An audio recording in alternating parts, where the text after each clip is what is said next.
Olá pessoal, vamos dar continuidade aos nossos estudos sobre a globalização, sobre o espaço geográfico em rede.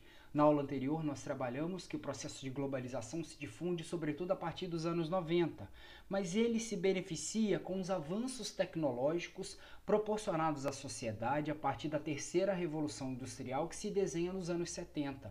A terceira revolução industrial, dentre todas as outras, ela foi a mais benéfica para a sociedade, principalmente porque a associação da técnica, ciência e informática condicionaram diversos avanços tecnológicos que revolucionaram diversos setores. Dentre eles está o setor de transportes e telecomunicações, que se tornaram mais ágeis, que proporcionaram ao ser humano uma maior fluidez no espaço geográfico mundial. Com a evolução do setor de transportes e de telecomunicações, nós temos hoje a sociedade mundial mais integrada. Os países estabelecem mais relações comerciais, as pessoas realizam maiores deslocamentos pelo mundo, empresas conseguem atuar em escala global. Tudo isso porque a evolução tecnológica trazida pela terceira revolução industrial proporciona, de maneira geral, a aproximação dos lugares, proporciona de maneira geral uma maior integração entre os vários países do mundo, caracterizando aí a globalização, fazendo com que o espaço geográfico esteja mais conectado, portanto o espaço geográfico em rede. Nessa aula de hoje nós vamos ver como que se inserem essas redes no espaço geográfico brasileiro. Nós vamos ver como que o Brasil está inserido dentro do cenário do mundo globalizado. Vamos trabalhar de maneira geral as redes de transportes e telecomunicações no Brasil. E, de maneira geral, é sempre preciso lembrar, com o avanço nas telecomunicações e no setor de transportes, ampliou-se o volume de deslocamentos e, automaticamente, aumentou-se também a fluidez de informações no espaço geográfico mundial. O Brasil ele se insere dentro desse cenário, mas como o Brasil é um país de industrialização tardia, e dependente de tecnologia estrangeira, nós temos alguns problemas relacionados às redes de transportes e telecomunicações no Brasil. E é sobre isso que nós vamos discutir nessa videoaula de hoje. Como falado anteriormente com vocês, o avanço nos transportes e nas telecomunicações ampliou-se o volume de deslocamento na economia globalizada.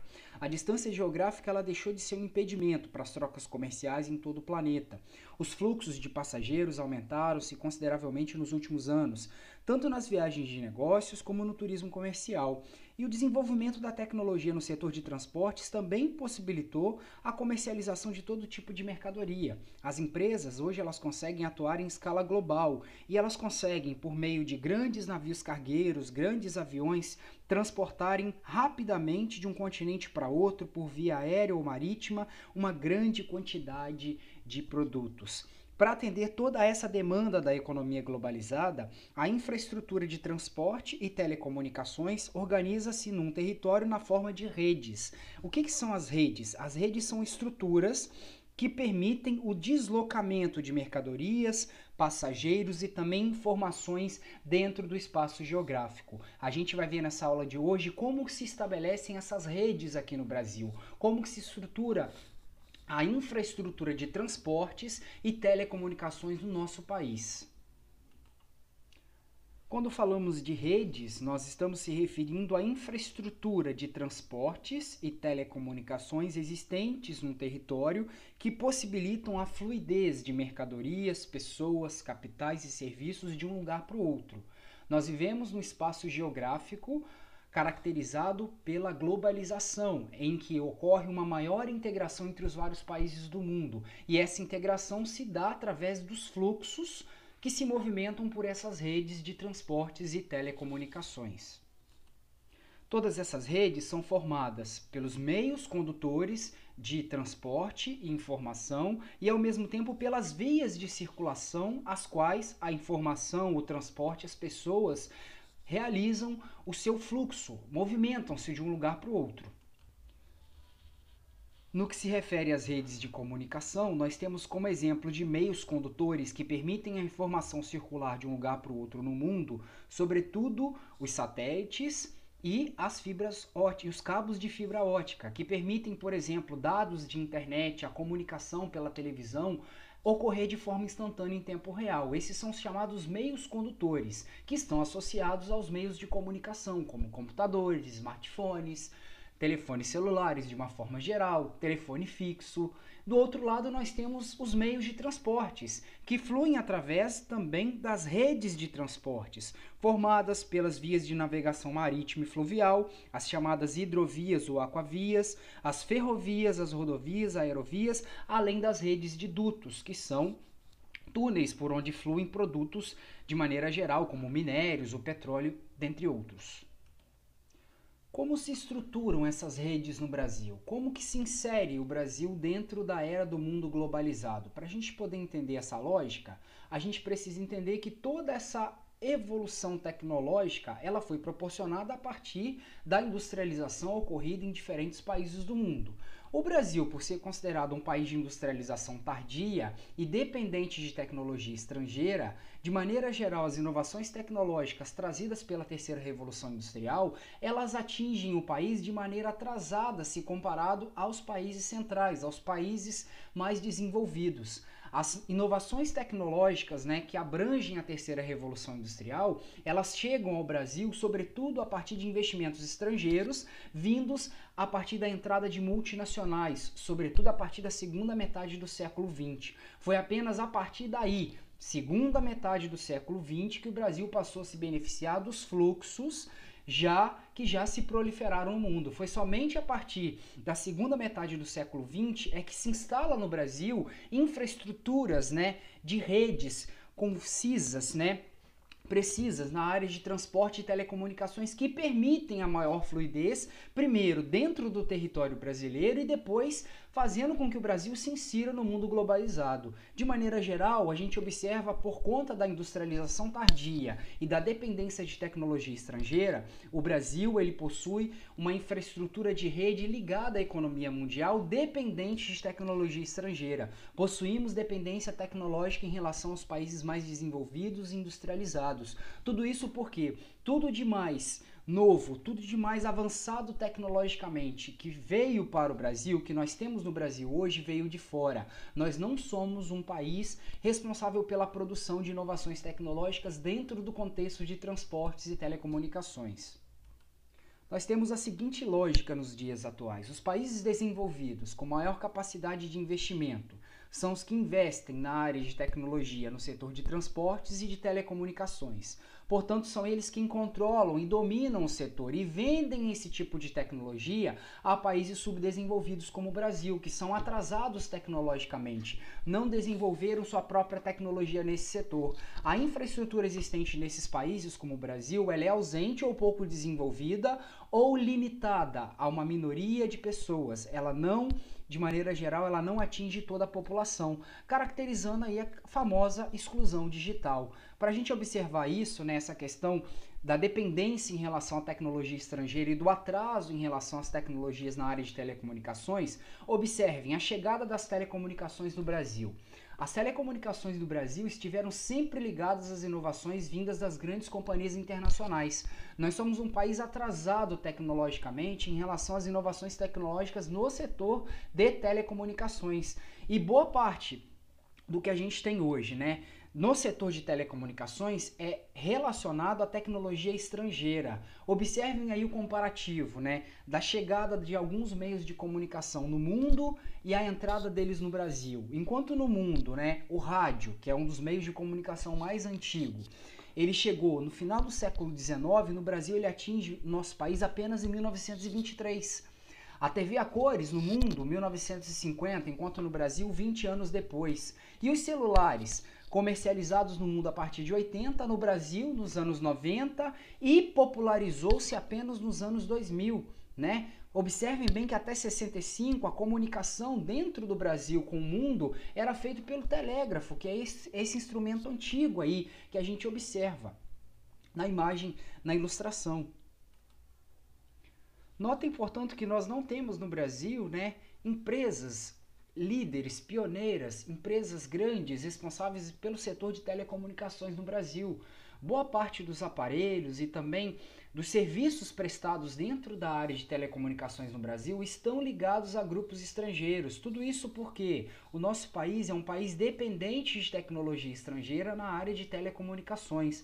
Boa parte das inovações tecnológicas no setor de comunicação existentes no Brasil, eles vieram para o nosso país através de investimentos estrangeiros. Obviamente que o Estado brasileiro, ele financiou durante muitos anos a construção de empresas de telefonia, mas essas empresas elas não tinham popularidade. Os custos operacionais no Brasil eram muito caros e privavam boa parte da população do acesso a esses meios de comunicação.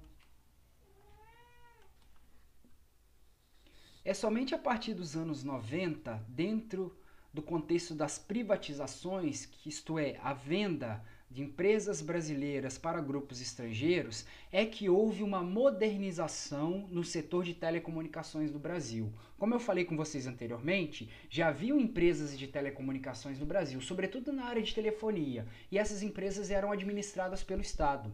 Só que os anos 80 ele é marcado por um período de grande crise econômica no Brasil, e o Estado perde a capacidade de realizar investimentos no setor. Essas empresas começaram a dar prejuízos para o Estado. Os custos operacionais dessas empresas estavam muito caros. Diante de um cenário, de um mundo neoliberal, no início dos anos 90, uma política de privatizações passa a rondar o Brasil. E diante desse cenário, como forma de acelerar a modernização do setor de telecomunicações e ao mesmo tempo reduzir o abismo, o atraso tecnológico que o Brasil tinha em relação ao mundo na área das telecomunicações, o Estado brasileiro resolve vender a iniciativa privada, ou seja, privatizar as empresas estatais na área de telecomunicações, para que assim houvesse uma melhoria na qualidade e acesso à maioria da população aos serviços. Como eu falei para vocês, o governo alegava que as empresas não estavam dando lucro ao Estado brasileiro. O Estado brasileiro não estava conseguindo investir em inovações tecnológicas para poder popularizar o setor de comunicações à população brasileira. E por meio da privatização, a entrada de empresas estrangeiras traria tecnologia avançada ao setor. Ocorre de maneira geral a divisão do setor de telefonia no Brasil entre várias empresas. E automaticamente, quando se vende, um exemplo clássico, quando se vende a parte do serviço de telefonia no Brasil entre várias empresas, ocorre a concorrência entre elas, E essa concorrência estimula a competição, o barateamento do preço dos serviços prestados. Consequentemente, a entrada dessas empresas estrangeiras possibilita não apenas o barateamento dos serviços prestados na área de telecomunicações, mas também o maior acesso na área de comunicações a grande parcela da população que antes não tinha acesso a esses serviços porque eram muito caros. Um exemplo clássico é a internet. A internet se popularizou nos últimos anos aqui no Brasil. Antes a internet era um artigo de luxo. Ter computador em casa era um artigo de luxo. Ter acesso à internet era um artigo de luxo. Somente famílias de alto poder aquisitivo poderiam ter acesso a esses recursos da área da informática, da área de internet. Com o tempo, com várias empresas prestando serviço, houve não apenas a melhoria da qualidade dos serviços prestados, mas também o barateamento desses serviços que proporcionaram aí um maior acesso à população. Resumindo então, pessoal, em termos de telecomunicações, atualmente o Brasil é um país em desenvolvimento, comprador de tecnologia do setor. Os fluxos de capitais gerados no país a partir das privatizações no setor de telecomunicações promoveu uma democratização do acesso aos serviços de telefonia, por exemplo, internet, a boa parte da população. Porém, ao mesmo tempo, mantém o Brasil refém de tecnologia que vem de fora. Por quê? Boa parte das empresas do setor de telecomunicações que atuam no Brasil hoje pertencem a grupos estrangeiros, são empresas multinacionais. Vamos partir agora para as redes de transportes. O que seriam essas redes de transportes? São sistemas de deslocamentos de mercadorias e passageiros. Quando a gente está falando de globalização, de uma maior integração do mundo, a gente está falando de um maior intercâmbio entre os países, onde pessoas e mercadorias circulam mais facilmente entre eles, porque nós temos hoje estruturas físicas que permitem esses deslocamentos e meios de transportes que ao mesmo tempo favorecem o deslocamento de mercadorias e também pessoas, passageiros de um lugar para o outro. Essas redes de transportes elas são formadas pelas vias de navegação marítima, fluvial, ferrovias, rodovias, aerovias, redes de dutos, dentre outros. Retomando o conteúdo de aulas anteriores, nós vimos que com a globalização aumentou-se consideravelmente o volume do deslocamento no mundo. A distância geográfica ela deixou de ser um impedimento para as trocas comerciais e, consequentemente, o fluxo de passageiros pelo mundo também aumentou. Contudo, é possível observar o quê? Que os fluxos mais intensos eles ocorrem entre os países desenvolvidos, porque possuem mais dinamismo econômico e uma melhor infraestrutura por onde os fluxos ocorrem mais intensamente. Observem nesse gráfico. Esse infográfico mostra os principais fluxos comerciais no planeta. E quanto maior é a seta, maior é a intensidade das trocas comerciais entre os países. Observem vocês que os fluxos comerciais eles são mais intensos entre os países mais ricos do hemisfério norte, sobretudo os países europeus com os Estados Unidos e também países europeus e Estados Unidos com a China e o Japão na Ásia. São nessas áreas que ocorrem a maior parte dos fluxos comerciais. Por quê? Nessas regiões estão os países mais desenvolvidos, os países com maior potencial de compra, os países onde a população tem melhor poder aquisitivo e, principalmente, esses são os locais dotados com a melhor infraestrutura na área de transportes. São locais onde as redes de transportes permitem a maior fluidez de mercadorias, por isso que os fluxos são mais intensos nesses países. E o Brasil? Como que se desenvolve o setor de transportes no Brasil? O Brasil é um país de dimensões continentais. É um país que poderia apresentar uma rede de transportes multimodal, favorecendo aí a fluidez de mercadorias e pessoas dentro do seu território. Apesar de todos esses aspectos positivos que o Brasil tem, um país continental com grande disponibilidade hídrica, litoral extenso, relevo pouco acidentado, nós temos no Brasil a priorização do rodoviarismo. Do ponto de vista de redes de transportes no nosso país, nós temos um problema sério. Cerca de 65% das cargas de transportes e também o transporte de passageiros acontece quase que exclusivamente através de rodovias. Nós temos, de maneira geral, vários tipos de modais de transportes, mas a que se sobressai é o setor rodoviário. Em termos de logística, para um país desenvolvido, como é o caso do Brasil, para um país industrializado, para um país continental, que é o caso do Brasil, priorizar-se um modal de transporte apenas é um problema. Esse modal de transporte, vale lembrar para vocês, o rodoviarismo ele foi priorizado no Brasil a partir da década de 50, no período do governo do JK. JK, para atrair empresas automobilísticas para o Brasil, multinacionais do setor automobilístico, ele investe no Brasil na construção de rodovias. E paralelo à priorização da construção de rodovias no país, nós temos a estagnação ou a baixa utilização, ou o governo deixa de realizar investimentos em outros modais de transportes mais baratos que já existiam aqui no Brasil, como o hidroviário e o ferroviário. Nós temos um problema grave na priorização das rodovias no Brasil, porque a grande extensão territorial que o Brasil tem faz necessário uma rede de transporte multimodal, principalmente vias aquáticas e ferroviárias, que são mais baratas. No Brasil, portanto, nós temos uma rede de transportes pouco diversificada. Nós teríamos um prognóstico favorável a ter uma rede de transporte multimodal, utilizar várias estruturas de transportes, mas no Brasil nós temos a priorização das rodovias. Desde a década de 1950, o governo brasileiro investe na priorização de rodovias e a gente observa isso hoje no transporte de mercadorias e pessoas. Boa parte do transporte de mercadorias e pessoas hoje acontece por meio das rodovias. E nós vimos os reflexos disso na última greve de caminhoneiros que nós tivemos no ano passado.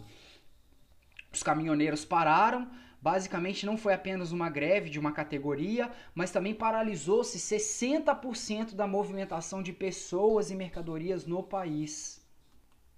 Ao priorizar o transporte rodoviário, nós temos uma série de consequências negativas para o país, principalmente o encarecimento no frete. Utilizar um único modal, que é o modal rodoviário, torna o custo com transportes de mercadorias e pessoas mais caro no Brasil. Por quê? Dentre todos os modais, o modal rodoviário é o mais caro, porque utiliza fontes de energias caras, principalmente oriundas de derivados do petróleo.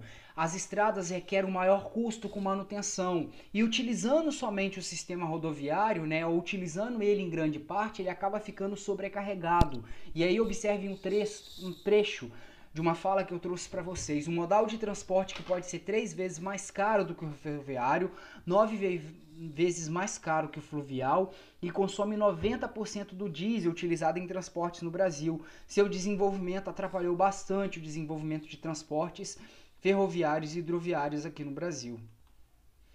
Para o nosso país, de dimensões continentais, o ideal para integrar as várias regiões brasileiras seria adotar a opção de um transporte multimodal. O que seria essa rede de transportes multimodal? Seria uma rede de transportes que promove a associação entre os vários sistemas de transportes, aumentando assim a competitividade entre os setores, diminuindo os custos com transporte, ou seja, a redução dos custos dos fretes, e ao mesmo tempo permitindo uma maior integração territorial. Aqui no Brasil nós temos uma situação totalmente contrária. Nós temos a priorização de um modal de transporte apenas, que é o rodoviário, sendo que nós temos todo um cenário natural favorável ao desenvolvimento de uma rede de transportes multimodal.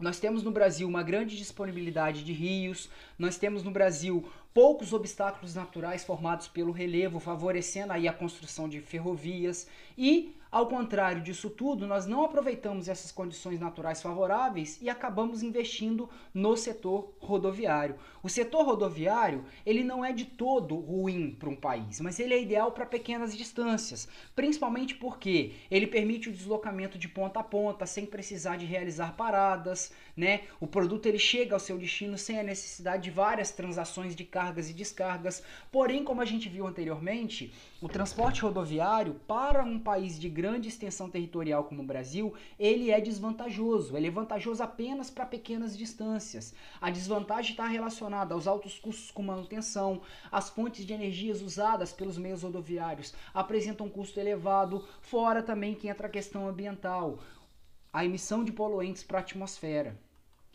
Para o transporte de cargas e passageiros a longa distância, o transporte ferroviário ele oferece a melhor condição custo-benefício do que as rodovias. Em países de grande extensão territorial, como o Brasil, por exemplo, ele seria a melhor opção para o transporte de carga. Por quê? Esse tipo de transporte, que é o ferroviário, consegue transportar uma maior quantidade de cargas, de mercadorias e passageiros, consome menos energia. As ferrovias, elas podem ser eletrificadas, não dependendo aí de combustíveis fósseis. Fora também que a manutenção das ferrovias ela é muito mais barata do que as rodovias. E aqui no Brasil nós temos um cenário bem peculiar. Diferentemente dos outros países desenvolvidos, né, que ao se industrializarem promoveram um aumento da malha ferroviária, no Brasil a malha ferroviária existente ela involuiu, ocorreu a involução da malha ferroviária. A partir do momento que o país se industrializou, ao invés de ter investido na ampliação da rede ferroviária,